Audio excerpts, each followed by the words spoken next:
In the heart of Venice, few sights were more iconic for centuries than the swirling clouds of pigeons filling Piazza San Marco, St. Mark's Square.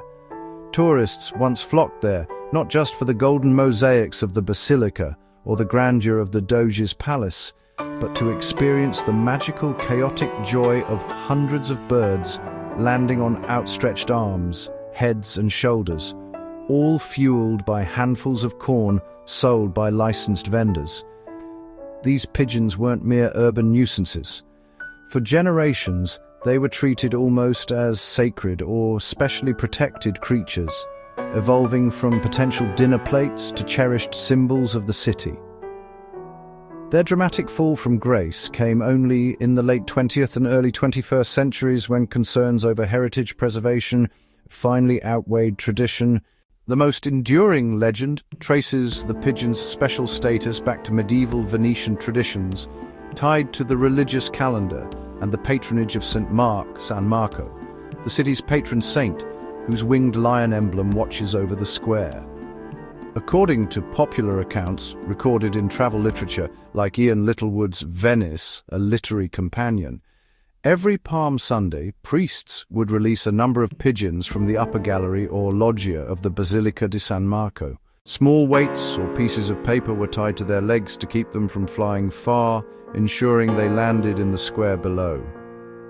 This act was part of the Doge's Easter largesse to the populace. The birds became fair game for the citizens gathered below, who caught and cooked them as a festive meal, a practical gift in a city where meat was often scarce. However, the few clever or fortunate pigeons that managed to escape capture, evade the crowds, and take refuge among the domes, cornices, and statues of the basilica were said to have earned the protection of St. Mark himself. Year after year, a small number of survivors joined the growing flock, gradually establishing a permanent colony under the saint's symbolic guardianship. Over time, harming one of these blessed birds became taboo. Another variant attributes their arrival to a military exploit. During the 13th century Fourth Crusade, Venetian forces under Doge Enrico Dandolo captured Crete, Candia, from the Genoese. They discovered carrier pigeons in the governor's palace and sent them back to Venice with news of victory. Grateful for the birds' role as messengers, the Republic honored them by allowing them to reside freely in Piazza San Marco. Whatever the exact spark, by the Renaissance and well into the modern era, the pigeons were viewed with reverence.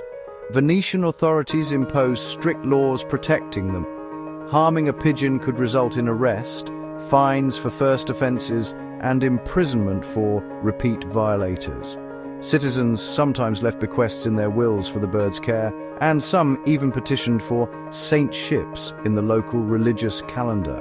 The flock multiplied into the thousands, perching on the winged lions, brushing sacred altars, and becoming living ornaments to the square Napoleon famously called the drawing room of Europe.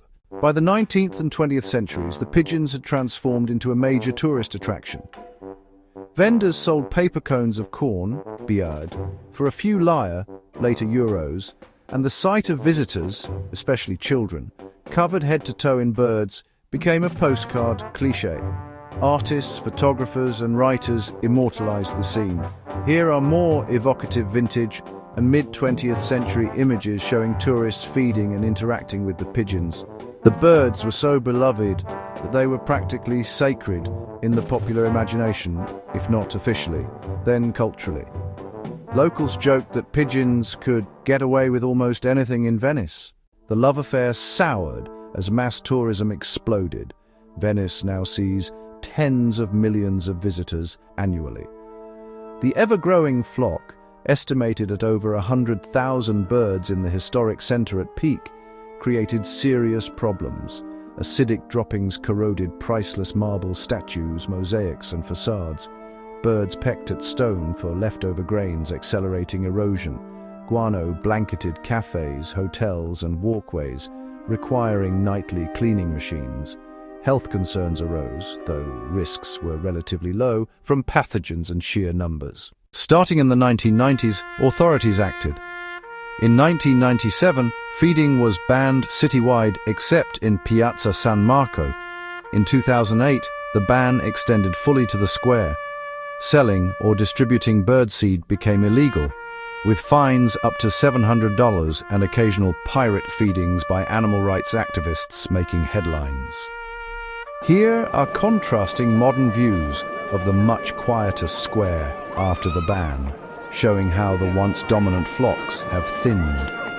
Today, the pigeons persist in smaller numbers, still hopping around cafes for scraps, but the chaotic magic of the old days is largely gone, replaced by electrostatic deterrents on monuments and a cleaner, more protected UNESCO World Heritage Site.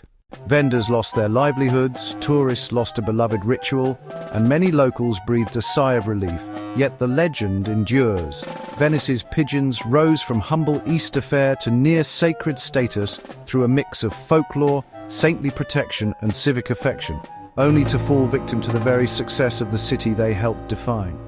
In a place built on water and history, even the birds must eventually yield to preservation.